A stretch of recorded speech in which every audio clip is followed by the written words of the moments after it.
दोस्तों आज की वीडियो में हम बात करने वाले हैं कि जो भी हमारे ऊपर कर्जे हो जाते हैं उन कर्जों को कैसे चुकाएं और ऐसी कौन सी गलतियां हम करते हैं जिनसे हमारे ऊपर कर्ज ज्यादा बढ़ता जाता है और हम ऐसे एक मेंटल प्रेशर से जूझते हैं जो कि बहुत ही गलत होता है।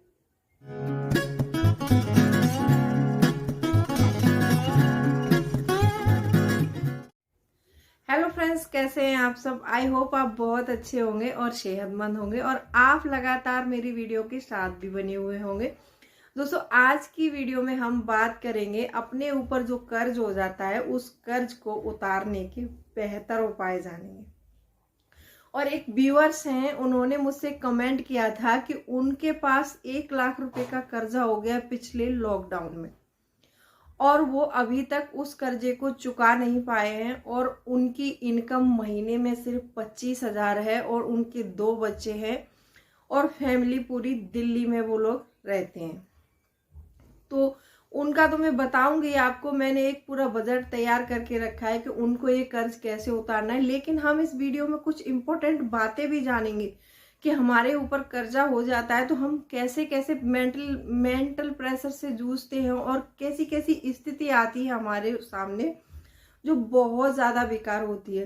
दोस्तों वीडियो थोड़ी लंबी हो सकती है तो वीडियो के अंत तक जरूर बने रहिए। अगर आपको वीडियो पसंद आए तो वीडियो को लाइक कर देना और अभी तक आपने मेरे चैनल को सब्सक्राइब नहीं किया है तो आपसे एक नम्र निवेदन है, सब्सक्राइब कर लीजिए अपने इस चैनल को और बेल आइकन को भी जरूर प्रेस कर दीजिएगा ताकि ऐसी इंटरेस्टिंग वीडियो की नोटिफिकेशन आपको मिलते रहे। दोस्तों वीडियो पसंद आए तो एक लाइक जरूर कर दीजिएगा। तो चलिए स्टार्ट करते हैं वीडियो को। सबसे पहला पॉइंट ये है कि कर्जा हमारे ऊपर हो क्यों जाता है। दोस्तों ये आदतें हमारे अंदर, कुछ आदतें ऐसी होती है कि जिसके कारण हमारे ऊपर कर्जे पे कर्जा हो जाता है। एक आदत होती है हमारी ओवर स्पेंडिंग की आदत। ओवर स्पेंडिंग की आदत ऐसी होती है हमारी कि हम अपनी आमदनी से ज्यादा खर्च करने लगते हैं और ये मैंने पिछले प्रीवियस वीडियो बनाए हैं उनमें भी बताया कि जब हम अपनी आमदनी से ज्यादा खर्च करते हैं तो ऑब्वियसली हमारे ऊपर कर्जा हो ही जाता है, चाहे वो क्रेडिट कार्ड से हो, चाहे किसी से पर्सनल लें, चाहे कोई लोन ले लिया हो। लेकिन इसमें भी अच्छे कर्ज और बुरे कर्ज 2 तरह के होते हैं। मैंने एक अच्छे कर्ज और बुरे कर्ज पर वीडियो बना रखी है, आप वो उसमें आके देख सकते हैं। लेकिन आज हम इस डिटेल में नहीं जाएंगे कि अच्छा कर्ज क्या है और बुरा कर्ज क्या है। आज हम सीधे मुद्दे पर बात करेंगे कि हमारे ऊपर कर्जा होता क्यों है।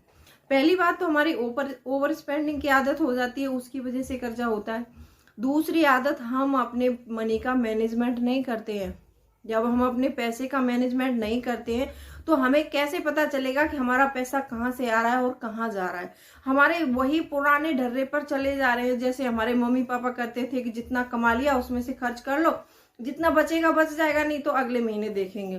तो हमें उस ढर्रे पर नहीं चलना है। अगर हम उस पुराने ढर्रे पर चलते रहे तो ऑब्वियसली हम कर्जे में डूब जाएंगे और कभी भी इस चीज से फ्री नहीं हो पाएंगे। तो पहली बात ये रही कि हमारे ऊपर कर्जा हो क्यों जाता है। अगर वायदे कर्जा हो भी गया है तो बहुत से लोग क्या करते हैं कि शर्माते हैं इस चीज को डिफाइन करने में। वो लोग क्या करते हैं, ना तो फैमिली को बताते हैं, ना अपने किसी रिलेटिव को बताएंगे, ना किसी अपने नेबर को बताते हैं, ना कोई अपना फ्रेंड होता है उससे भी शेयर नहीं करते। सबसे पहले आपके ऊपर अगर कर्जा हो गया तो फाइंड योर सपोर्ट, आप अपना सपोर्ट ढूंढिए। अब बहुत से लोग कैसे शर्माते हैं कि अगर मैं फैमिली को बताऊंगा तो मेरी फैमिली क्या कहेगी कि इतने इसके ऊपर इतना कर्जा हो गया, मेरे मम्मी पापा क्या कहेंगे कि इतना कर्जा हो गया, मेरी बीवी क्या मेरा साथ देगी नहीं देगी, क्या मेरे दोस्त या नेबर जो भी है मेरा साथ देंगे नहीं देंगे। दोस्तों आपको ऐसा नहीं करना है। सबसे पहले आप ज्यादा किसी को मत बताइए। मैं ये नहीं कहती कि आप पूरे रिलेशनशिप में बता दीजिए या फिर आप पूरे नेबर्स को बता दीजिए, आपको ऐसा बिल्कुल नहीं करना है। अगर आप सपोर्ट लेना चाहते हैं तो अपने फैमिली मेंबर से सपोर्ट लीजिए। आप अपने माँ को बताइए, अपने पापा को बताइए और अपने भाइयों को बताइए कि मेरे ऊपर मैंने ये काम किया है। चाहे आपके ऊपर कर्जा कैसे भी हुआ हो, वो मुझे लेना देना नहीं है। आपके ऊपर कैसे भी हुआ हो, बस आप एक बार अपने फैमिली मेंबर से शेयर तो कीजिए और आप जो भी कमाते हैं उसके अनुसार आप अपने घर में बजट बना के चलिए। आप ये मत सोचिए कि मैं बजट बनाऊंगा तो थोड़ी सी तंगी आ जाएगी। कोई बात नहीं, अगर थोड़े दिन के लिए तंगी आती है तो आप और आपके फैमिली मेंबर अगर इस बात को समझेंगे तो आपकी वो जरूर सपोर्ट करेंगे आपको। तो आप बजट के अनुसार चलिए। दूसरा नंबर ये आता है कि रिलीज योर मेंटल प्रेशर। अब इसका क्या मतलब है कि आपके पास कई कर्जे हो गए हैं, आपको पता है कि मेरे पास कई कर्जे हैं, होम लोन हो गया, कार लोन हो गया, आपके पास क्रेडिट कार्ड लोन हो गया, या आपने किसी से पर्सनली लिए रखा है। जैसे गांव में होता है ना कि पर्सनली कर्ज ले लेते हैं और वो इंटरेस्ट पे हमें लेना होता है और हम चुकाते रहते हैं। तो दोस्तों इसमें क्या होता है कि बहुत से हमारे कर्जे ऐसे होते हैं कि वो बैंक वाले तो नहीं बताने आ रहे, किसी को कोई कुछ नहीं बताने आ रहा, एक किसी पर्सन का कर्ज है हमारे ऊपर और आपको लगता है कि ये मेरे बारे में 4 जगह जाके निगेटिव बातें बोल रहा है और आपको उसका कर्ज सबसे पहले देना है।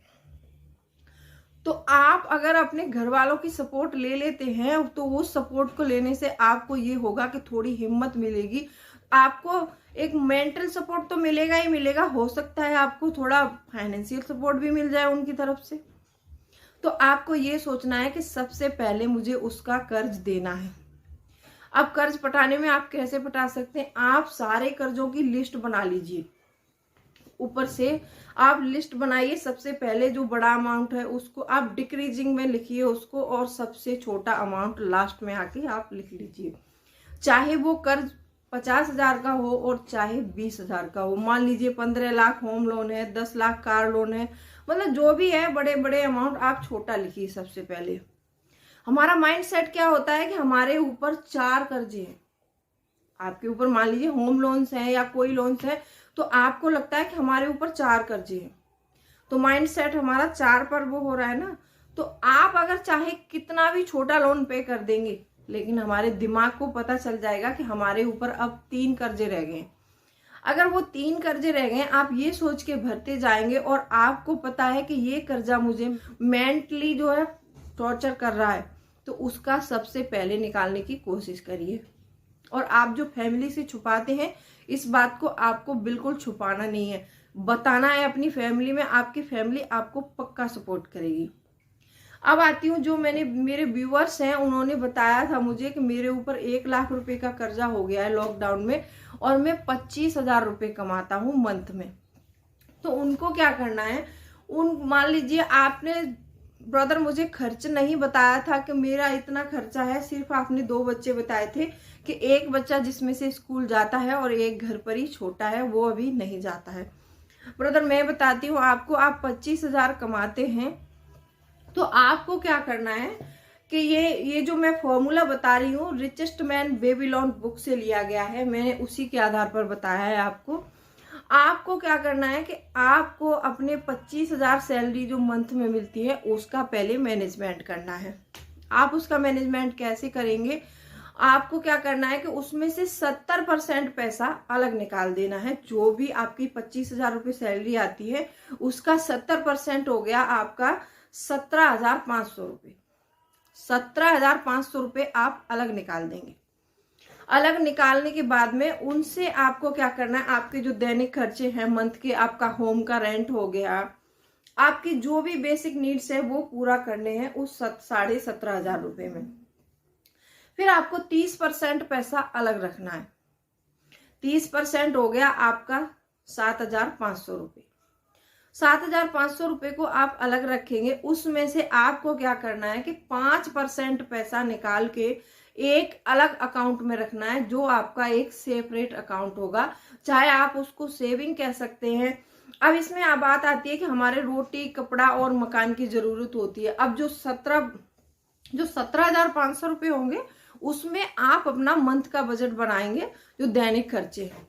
अब जो मैं ये 5% के लिए बोल रही हूँ, 5% हो गया 25,000 का 1,250 रुपये। 1,250 रुपये आप एक अकाउंट में अलग डालेंगे। अब बात आती है हमारे कर्जे पर। जो हमारे कर्जे की जो मंथली पे करेंगे हम, अगर किसी को मंथली पे कर रहे हैं तो आपका होगा वो कर्जा हो जाएगा अब आपको क्या करना है, एक दूसरा अकाउंट रखना है जिससे आप कर्जा पटाएंगे। जैसे आप किसी ने 1 लाख रुपए आपने किसी से उधार लिए, तो आप उसको किस्त में तो पैसे दे नहीं सकते, आपको इकट्ठा ही पैसा देना है उसको। तो आप क्या करेंगे, 6,250 रुपए उसकी किस्त के उस अकाउंट में जमा करेंगे जो आपने खोला है। उस अकाउंट का ना तो आपको एटीएम कार्ड रखना है, ना ही कोई क्रेडिट कार्ड बनवाना है। आपको वो अकाउंट में 6,250 रुपए डालना है और आपको उन पैसों को भूल जाना है कि मैंने उसमें पैसे जमा किए हैं। तो दोस्त, आपको कम से कम 16 महीने का टाइम लग जाएगा उस कर्ज को चुकाने में। आप 16 महीने में वो कर्ज चुका देंगे और लगभग इधर आप 16 महीने में कम से कम आप 16,000 से ज्यादा सेविंग कर सकते हैं। लगभग आप 17,000 के अमाउंट तक पहुंच जाएंगे। अगर आपकी वो, जैसे मैंने बताया आपको कि 1,250 रुपए आपको अलग डालने हैं, 1,250 रुपए आप हर मंथ बचाएंगे, तो चाहे तो वो आप अपने जैसे बच्चों के लिए कपड़े हो गए, किसी त्योहार पे कुछ वो ले सकते हैं, नहीं तो आप उसमें अपनी 16,000 की सेविंग कर सकते हैं। वो 16,000 से ज्यादा ही अमाउंट बनेगा आपका, वो मैंने इतना डिफाइन नहीं किया है, ये मैंने आपको परसेंटेज लगा के बता दिया है। तो आप इस तरह से अपना कर्ज 16 महीने में 1 लाख रुपए आप पटा सकते हैं और आसानी से आप घर चला सकते हैं और आसानी से इसमें से सेविंग भी कर सकते हैं। तो मैंने आपको पहले भी बताया कि जो हमारी गलतियां हैं, ओवर स्पेंडिंग की आदत, उसको छोड़ देना है और अपने घर का बजट बना के चलना है। और जो भी हमने कर्जा लिया है अपने माँ बाप से, अपनी फैमिली से, उसको छुपाना नहीं है और बताना है।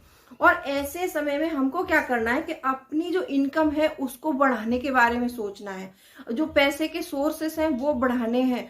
ऐसा करते हैं आप तो बहुत जल्दी कर्जे से बाहर आ जाएंगे और आप बहुत सारी सेविंग भी कर लेंगे।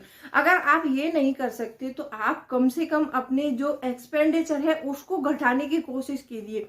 आपके कुछ खर्चे ऐसे होते हैं महीने में जिसकी हमें जरूरत नहीं है, उसके बिना काम चल सकता है, तो आप वो कर्जे में दे सकते हैं उनके पैसे बचा करके। और ये कुछ तरीके थे जो मैंने आपको बताए हैं, आप इस तरह से अपने कर्जों को उतार सकते हैं। आई होप आपको वीडियो पसंद आई होगी। वीडियो पसंद आई हो तो वीडियो को लाइक कर देना, और अभी तक आपने मेरे चैनल को सब्सक्राइब नहीं किया है तो आपसे मेरा एक नम्र निवेदन है, सब्सक्राइब कर लीजिए अपने इस चैनल को और बेल आइकन को भी जरूर प्रेस कर दीजिएगा ताकि ऐसी इंटरेस्टिंग वीडियो की नोटिफिकेशन आपको मिलती रहे। दोस्तों, और भी कोई वीडियो देखनी है तो आप वो मेरे चैनल में आके देख सकते हैं। और आपको कोई भी प्रॉब्लम है, किसी से भी रिलेटेड कोई भी क्वेरी है, तो आप मुझको कमेंट करके जरूर पूछ सकते हैं। मैं सबका रिप्लाई देने की कोशिश करती हूँ। चलिए, मिलती हूँ अगली वीडियो में, तब तक के लिए बाय बाय।